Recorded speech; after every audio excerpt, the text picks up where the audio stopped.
Marcos capítulo 9, versículos del 14 al 29, y la serie de estos sermones en Marcos lleva por título Las advertencias de Jesús. Y la advertencia de la cual hoy vamos a estar hablando lleva por subtítulo Por la poca fe de ustedes. Marcos capítulo 9, versículos del 14 hasta el 29.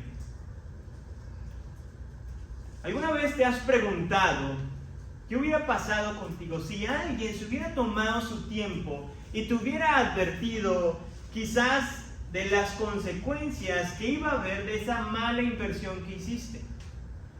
O tal vez del error de permanecer en esa relación sentimental. O quizás de la penosa decisión de haber desistido de seguir continuando para aprender otro idioma. Alguien dijo lo siguiente, que el hubiera no existe. Hoy los que estamos aquí de alguna u otra forma estamos lidiando con las consecuencias de nuestras malas decisiones que hicimos. La buena noticia es que Jesús sí se ha tomado el tiempo, o se tomó el tiempo para advertirnos a cada uno de nosotros de las malas decisiones que podemos seguir tomando si no prestamos atención a sus enseñanzas. Así que este domingo y en los próximos 2 domingos vamos a estar estudiando las advertencias del Maestro, las cuales nos van a ayudar o nos van a preparar en nuestro camino a la ciudad celestial. Así que te voy a pedir que tengas tu Biblia lista, y en esta ocasión vamos a hacer algo un poco diferente. Usualmente me gusta leer una parte de la escritura y después explicarlo, pero dado a que esta es toda una narración o una historia completa, quisiera respetar la historia y no desmenuzarla poco a poco. Así que vamos a leer versículo 14 hasta el 29. La palabra de Dios dice así: Cuando regresaron a donde estaban los otros discípulos, vieron una gran multitud que los rodeaba, y a unos escribas que discutían con ellos. Enseguida, cuando toda la multitud vio a Jesús, quedó sorprendida y corriendo hacia él, los saludaban. ¿Qué discuten con ellos?, les preguntó. Y uno de la multitud le respondió: Maestro, te he traído a mi hijo que tiene un espíritu mudo, y siempre que se apodera de él, lo derriba y echa espumarajos, cruje los dientes y se va consumiendo. Dije a tus discípulos que expulsaran al espíritu, pero no pudieron. Jesús les dijo: Oh generación incrédula, ¿hasta cuándo estaré con ustedes? ¿Hasta cuándo los tendré que soportar? Traigan al muchacho. Y lo llevaron ante él. Cuando el espíritu vio a Jesús, al instante sacudió con violencia al muchacho, y este, cayendo a tierra, se revolcaba echando espumarajos. Jesús preguntó al padre: ¿Cuánto tiempo hace que le sucede esto? Desde su niñez, respondió.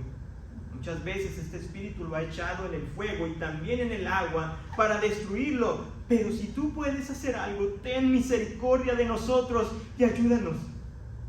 ¿Cómo si tú puedes? Le dijo Jesús: Todas las cosas son posibles para el que cree. Al instante el padre del muchacho gritó y dijo: Creo, ayúdame en mi incredulidad. Pero Jesús vio que la gente corría a reunirse. Reprendió al espíritu inmundo, diciéndole: Espíritu mudo y sordo, yo te ordeno, sal de él y no vuelvas a entrar en él. Después de gritar y de sacudirlo con terribles convulsiones, el espíritu salió y el muchacho quedó como muerto. Tanto que la mayoría de ellos decían: ¡Está muerto! Pero Jesús, tomándolo de la mano, lo levantó y él se puso en pie. Cuando Jesús entró en casa, sus discípulos le preguntaron en privado: ¿por qué nosotros no pudimos expulsarlo? Jesús les dijo: esta clase con nada puede salir, sino con oración. Este evento que acabamos de leer, o esta narración histórica, sucedió literalmente después de la transfiguración del Señor Jesús. Y esta historia, si la predicáramos las dos al mismo tiempo, o hiciéramos una predicación desde la transfiguración hasta estos versículos, Esta narración o estas dos historias son totalmente diferentes, totalmente sorprendentes. Porque mientras que Pedro, Jacobo y Juan eran irradiados por el resplandor de Jesús, los otros dos discípulos estaban luchando en el valle de tinieblas con el joven endemoniado. Mientras que el círculo más cercano de Jesús experimentaba, aunque sea por un breve lapso, la gloria de Dios, el resto de los discípulos experimentaba la locura de un mundo gobernado por tinieblas. Marcos nos reporta que estos tres discípulos, junto con Jesús, se encontraron con una multitud agitada. Versículo 14 dice así: cuando regresaron a donde estaban los otros discípulos, vieron una gran multitud que les rodeaba y a unos escribas que discutían con ellos. El escritor en ningún momento nos deja saber qué era exactamente lo que estaban hablando, pero de lo que sí podemos asegurar es de que su conversación para nada era algo agradable o era un intercambio amigable de ideas. Por el contrario, siempre hubo enemistad entre Jesús y los hombres religiosos de aquel momento. El verbo que utiliza Marcos en aquella ocasión para referirse a la multitud de este asombro es un término fuerte. En otras palabras, la gente estaba tan sorprendida de ver a Jesús que es posible de que ellos ni siquiera esperaban de que Jesús regresara tan pronto. Es por eso la sorpresa tan profunda de la gente y de salir corriendo hacia donde el Señor Jesucristo se encontraba. El escritor nos dice que al ver esta acalorada conversación entre sus discípulos y los escribas, el Señor Jesús hace la siguiente pregunta en el versículo 16. ¿Qué discuten con ellos?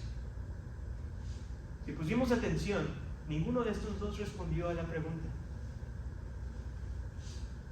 Es muy probable que simplemente guardaron silencio ante la pregunta del Señor Jesucristo. Pero dentro de la multitud se escuchó una voz de un varón que sobresalía sobre el murullo de aquellas masas. Mateo en su evangelio nos dice lo siguiente: dice, se acercó a Jesús un hombre que arrodillándose delante de él, Señor, le dijo: Señor, ten misericordia de mi hijo. Y Lucas en su libro le agrega más drama a esta escena, diciéndonos que era su único hijo. No sé si aquellos quienes tenemos la bendición de ser padres podemos sentir este pesar, esta situación de cuando nuestros hijos se enferman. ¿Cómo nos sentimos? Nos sentimos angustiados, nos sentimos preocupados, nos sentimos incluso con las manos atadas, impotentes al no poder hacer nada para mejorar la salud de nuestro pequeño. El Señor me bendijo con 4 hijos, así que no sé lo que significa tener un solo hijo, pero no me puedo imaginar, o al menos puedo más o menos imaginarme, mejor dicho, la desgarradora o el momento tan desgarrador que este hombre vivía a diario. Y es posible que cuando este hombre se presentó, los ojos de la multitud empezaron a ponerse sobre Jesús y sobre aquel padre angustiado.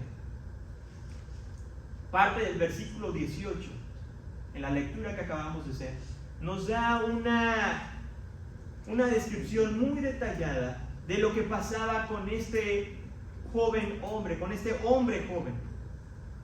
Esta descripción detallada simplemente viene a confirmar la gravedad y del tormento que tanto padre como hijo vivían a diario. No era una situación de vez en cuando, sino que era una situación a diario. El escritor nos dice que este hombre acudió a sus discípulos. Versículo 18 dice así: dije a tus discípulos que expulsaran al espíritu, pero no pudieron. Imagínate la decepción de este varón. Utilicemos por un momento este regalo que Dios nos dio llamado imaginación. Estos varones anteriormente se nos dice que ya habían tenido cierta experiencia con endemoniados y al menos habían salido exitosos.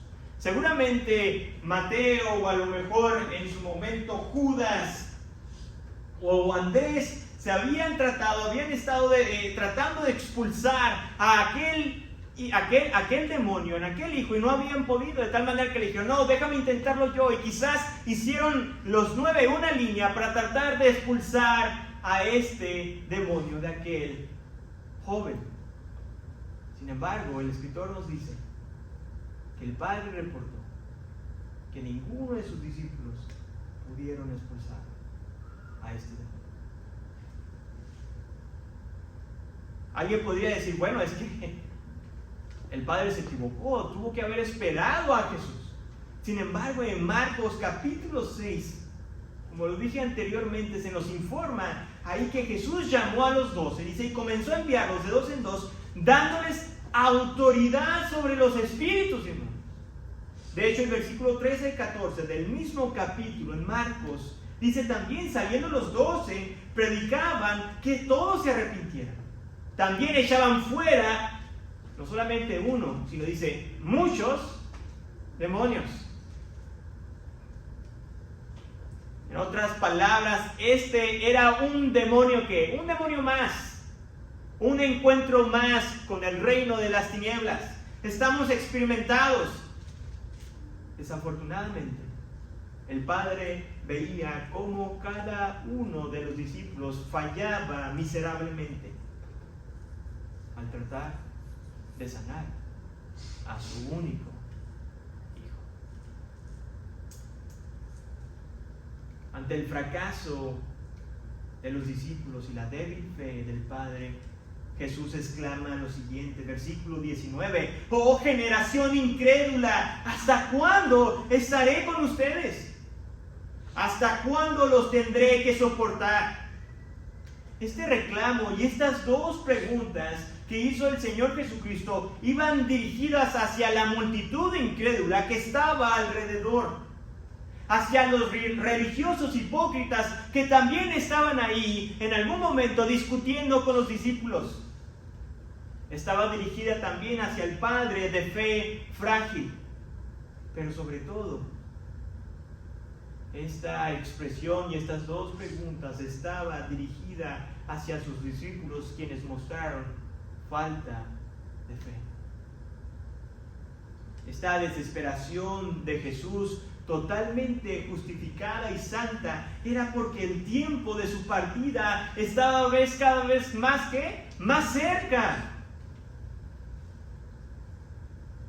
Y sus discípulos seguían aún batallando con las cosas más elementales, como la fe y la confianza en el poder de Dios. No sé tú, pero es muy fácil apuntarle a los discípulos, porque yo creo que cada uno de los que estamos aquí, en algún momento de nuestra vida, también hemos estado en esa situación. Finalmente se nos dice que Jesús dio la orden de que el joven viniera a él. El escritor Lucas nos dice que mientras que el joven se acercaba a Jesús, el demonio lo derribó, causándole convulsiones. No solamente eso, sino que también Marcos reporta y dice que espuma salía de su boca. Hermanos, tuvo que haber sido una situación tan espantosa que los que estaban reunidos ahí seguramente dieron un paso hacia atrás.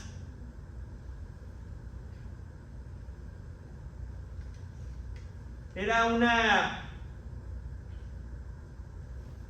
escena que el padre estaba muy acostumbrado a ver, pero en esta ocasión contaba con una grande audiencia que observaba terroríficamente aquella situación.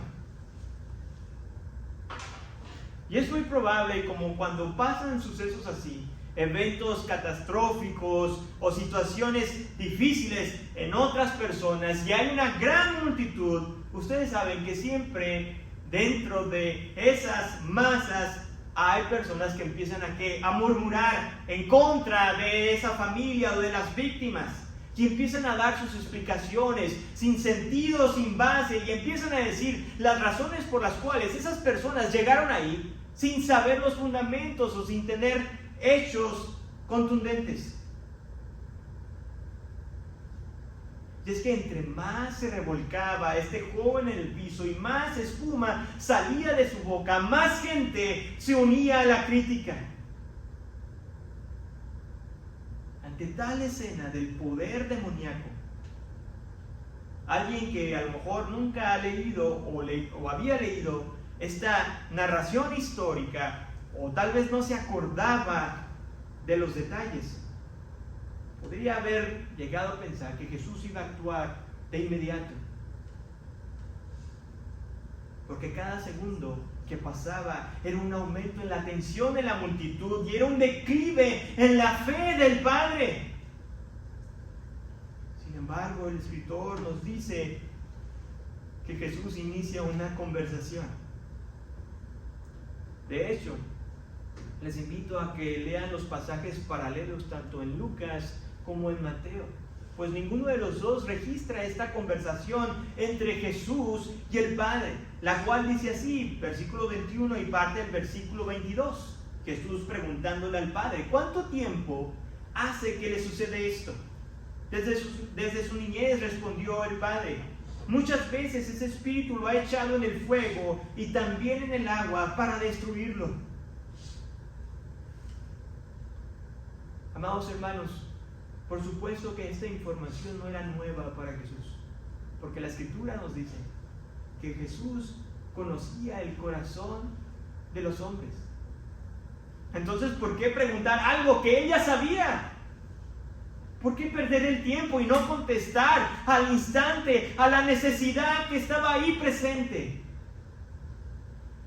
Porque el propósito de esta pregunta tenía que ver con que Jesús quería demostrar que Él no era simplemente un obrador de milagros, un curandero frío e insensible ante el dolor humano. Porque Jesús era representante de Dios, donde demostraba que Dios no es un Dios impersonal. Dios es un Dios cercano a su creación, que se preocupa y se duele por cada uno de nosotros. La segunda parte del versículo 22 de Marcos describe esta declaración del Padre. Dice así: pero si tú puedes hacer algo, ten misericordia de nosotros y ayúdanos. La respuesta de este Padre también se puede traducir de esta manera: si eres capaz de ayudarnos, ayúdanos. Y es que debemos entender que ante el fracaso de aquellos quienes anteriormente tenían experiencia en expulsar demonios, la fe de este varón había menguado, se había debilitado. A lo que el Señor Jesucristo le respondió: ¿cómo si tú puedes? Le dijo Jesús. Todas las cosas son posibles para los que en Él creen. La respuesta de Jesús nos enseña que la fe es esencial para acceder al poder de Dios. Con un grito desesperado, este Padre dijo lo siguiente: creo, ayúdame en mi incredulidad. El escritor sigue reportando que más gente empezaba a llegar al lugar donde estaba Jesús, el Padre y aquel Hijo. Y para evitar que esta escena se convirtiera en un evento de entretenimiento, Jesús decide actuar rápido. Versículo 25 dice: cuando Jesús vio que la gente corría a reunirse, reprendió al espíritu inmundo, diciendo: el espíritu mudo y sordo, yo te ordeno, sal de él y no vuelvas a entrar en él. Como en un último acto de rebeldía, se nos dice que este demonio sacude violentamente al muchacho.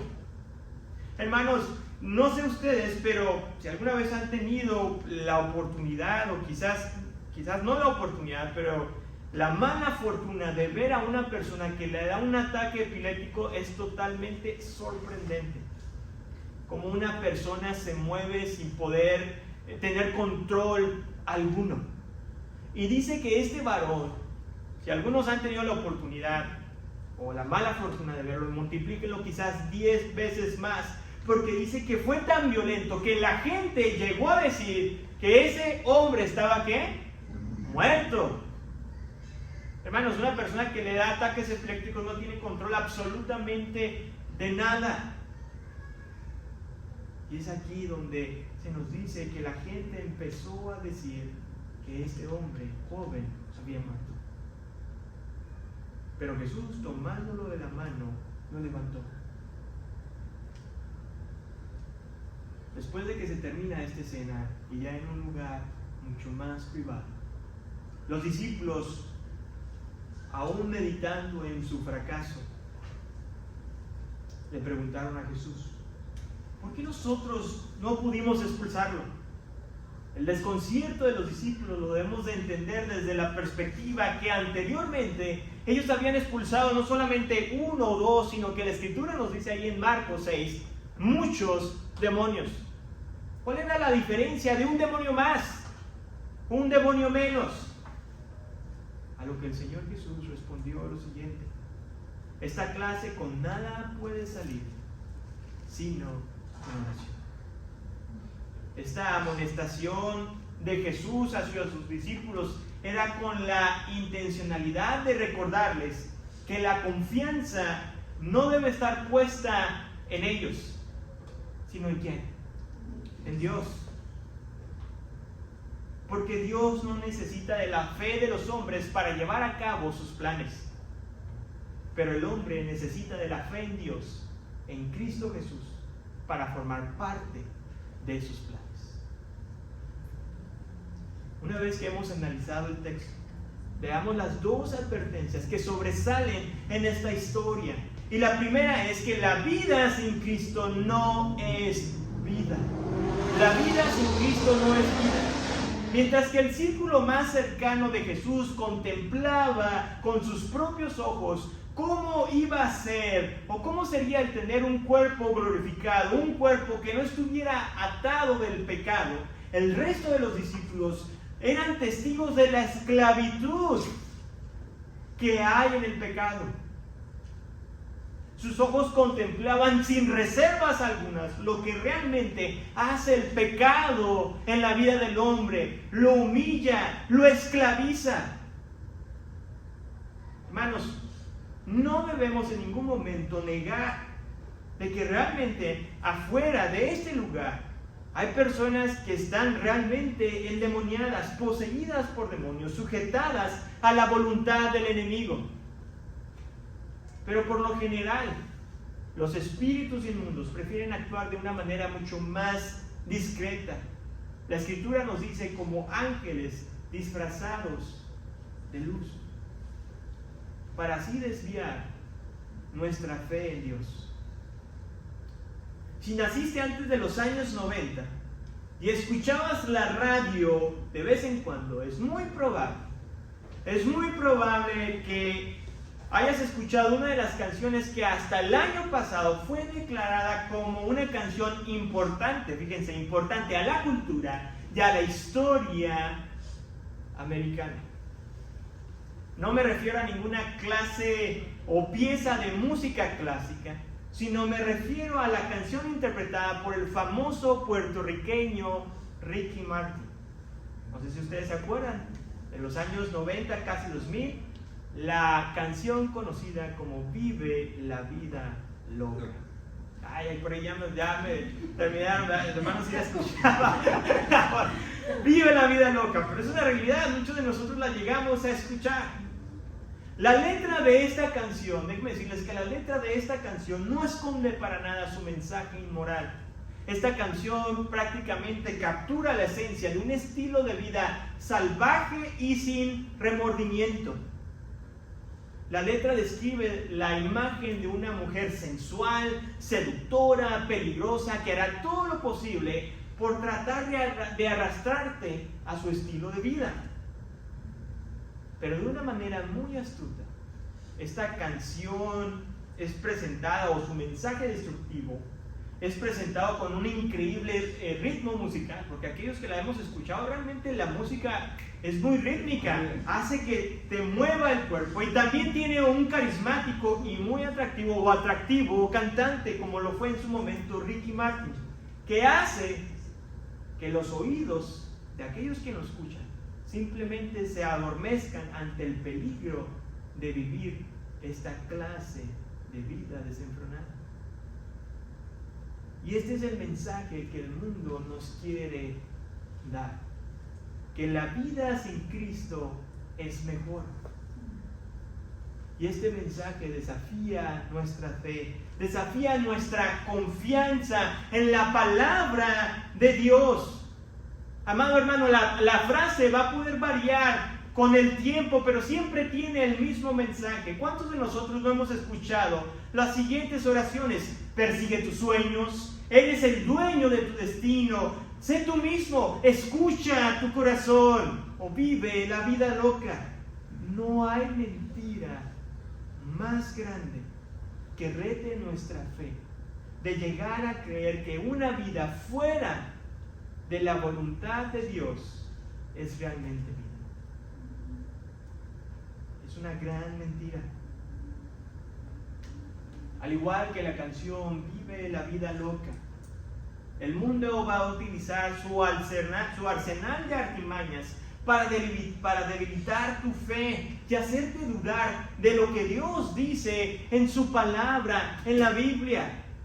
Así como en su momento la serpiente sedujo a Eva para comer del fruto prohibido, así también el mundo, tu carne y el enemigo te van a seducir.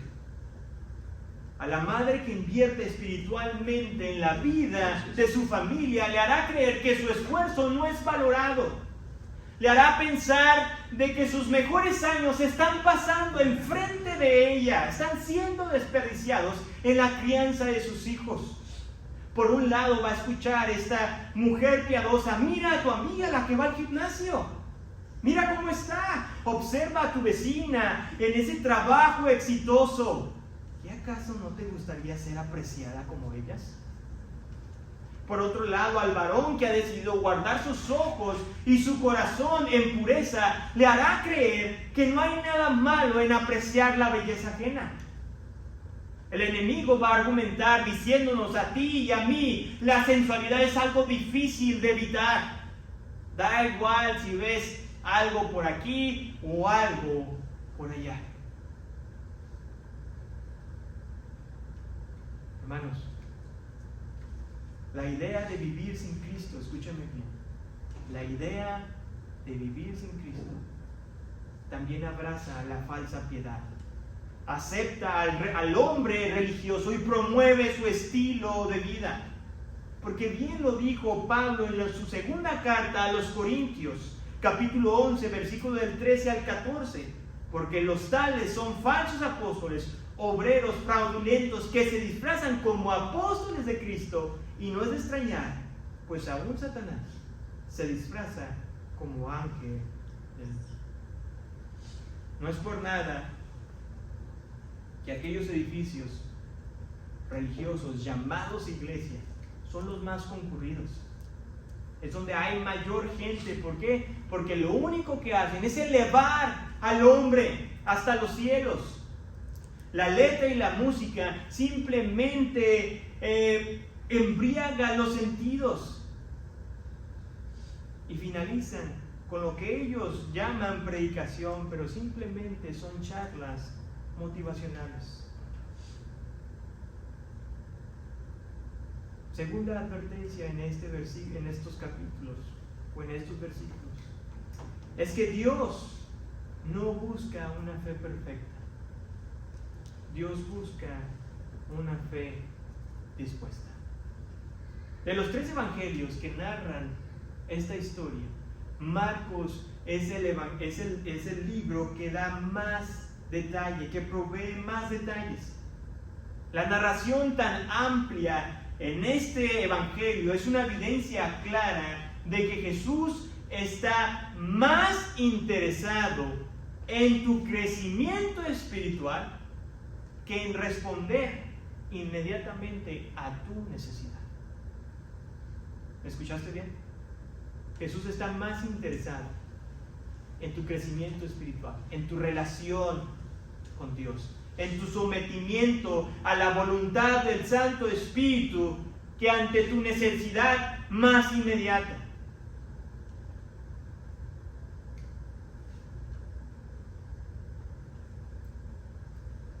Dios puede sanarte de tu enfermedad.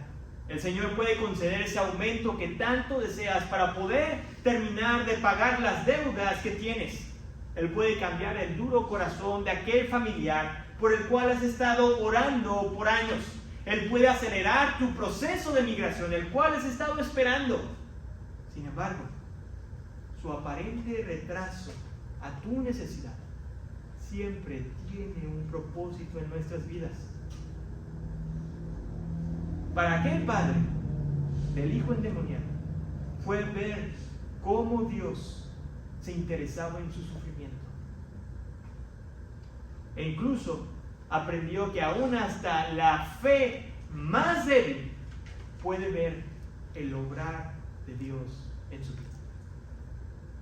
La pregunta para ti, amado hermano y amigo, es: ¿cuál es el propósito del aparente silencio de Dios ante tu petición, ante tu oración, tu necesidad? Para algunos es ver la continua provisión para tus necesidades. Quizás no tendrás todo lo que quieras, pero Dios te da todo lo que necesitas. Para otros será el tener gozo, que a pesar de no tener una buena salud, Dios te da las fuerzas necesarias para llevar a cabo todas tus actividades. Para unos más es el observar la fidelidad de nuestro Dios, que a pesar de que nuestra familia inmediata no está en esta ciudad, Dios ha puesto de personas en tu camino, en tu vida, que velan por tu bienestar como si fueran de tu propia familia.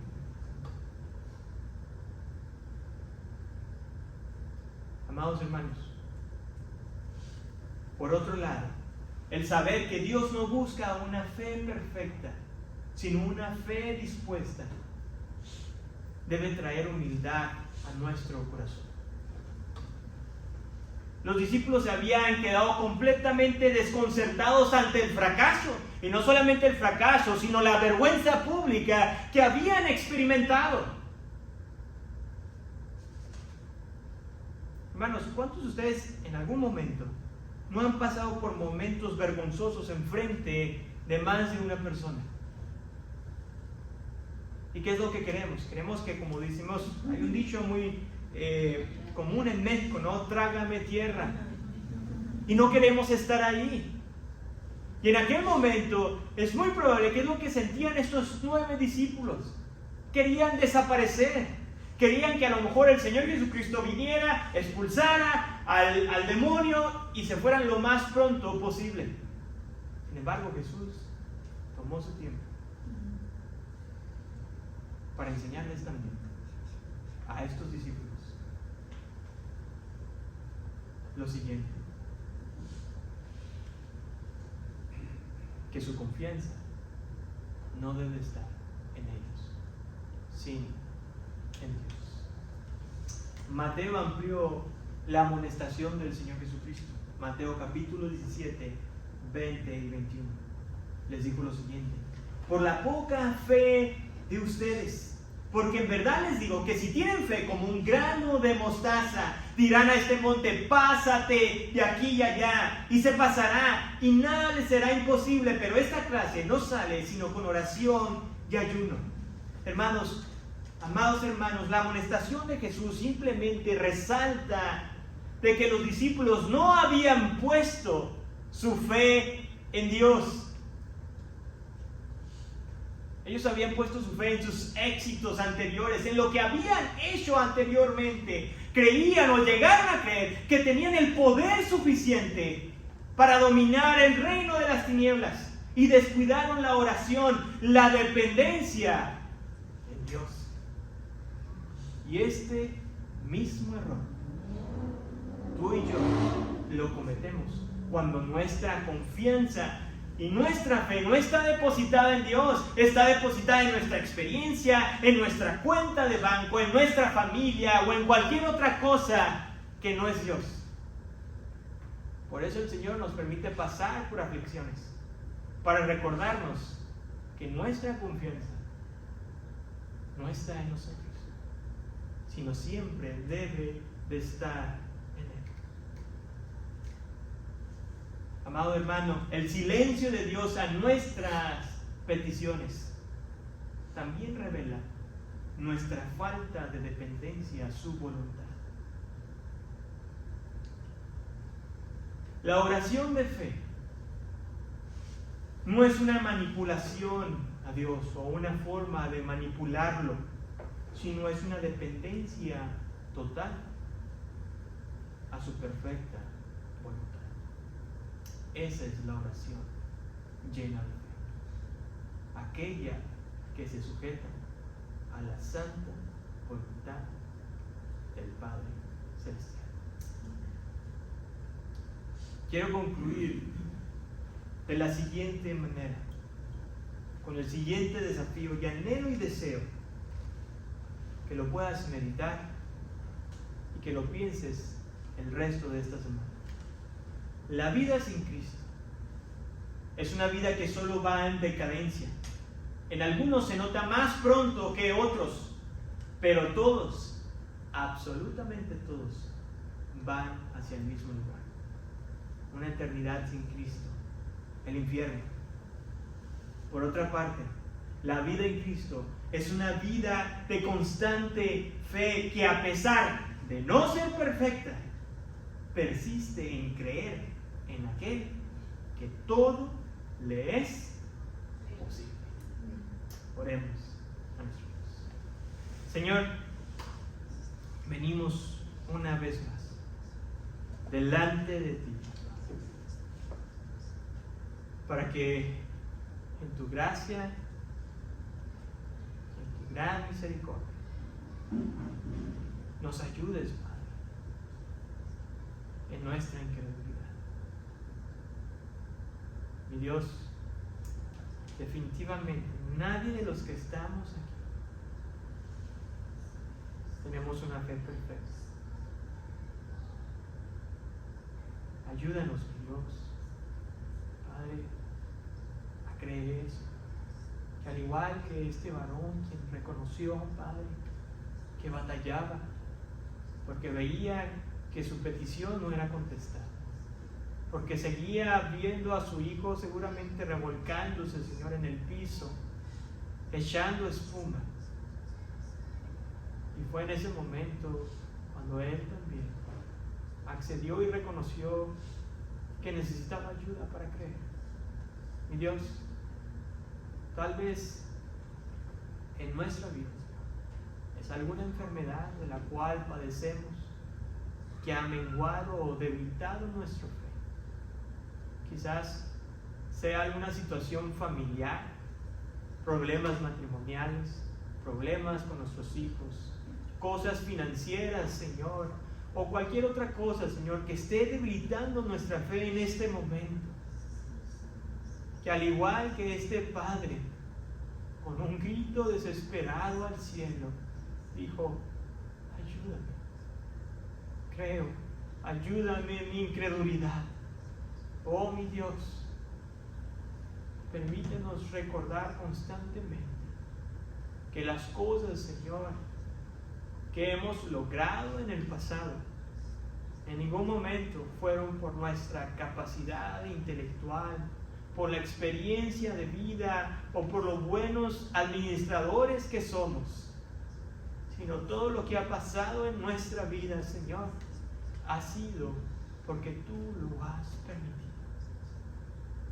Oh mi Dios, que al igual que este varón que se menciona que fue y te buscó de rodillas, una actitud de humillación y de reconocimiento que alguien que está enfrente es mayor. De la misma manera, Padre, podamos doblegar nuestro corazón, hacer a un lado nuestro orgullo y reconocer que es en ti, Señor, solamente en ti, en quien podemos encontrar oportunos. En tu nombre, Señor, oramos. Amén.